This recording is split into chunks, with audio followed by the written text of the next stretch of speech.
سورۃ العصر میں اللہ سبحانہ و تعالیٰ زمانے کی قسم کھا کر فرماتے ہیں کہ بے شک انسان خسارے میں ہے۔ یہ کون سا نقصان ہے جس میں اللہ نے زمانے کی قسم کھائی ہے؟ یہ نقصان وہ نہیں ہے جو ہم اکثر بیان کرتے ہیں۔ دراصل یہ نقصان اس بڑی تباہی کا نقصان ہے جس کے بارے میں اللہ تعالیٰ نے قسم کھائی ہے کہ سوائے ان لوگوں کے جو نیک عمل کرتے ہیں ان کے علاوہ ہر انسان کے لیے تباہی ہے۔ وہ تباہی جس کے لیے ہر انسان نے اپنے آپ کو لا علم رکھا ہوا ہے۔ اللہ تعالیٰ نے ہمیں اس چھوٹی سی صورت میں بتا دیا ہے کہ انسان کی تباہی کا راستہ کون سا ہے اور اس کی بلائی کا راستہ کون سا ہے۔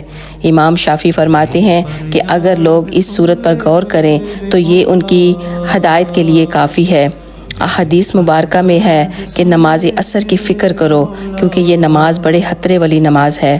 اللہ تعالیٰ ہمیں 5 وقت کی نماز پڑھنے اور نیک عمل کرنے کی توفیق عطا فرما دے اور ہمارے ہر چھوٹے بڑے گناہوں سے درگزر فرما دے۔ آمین۔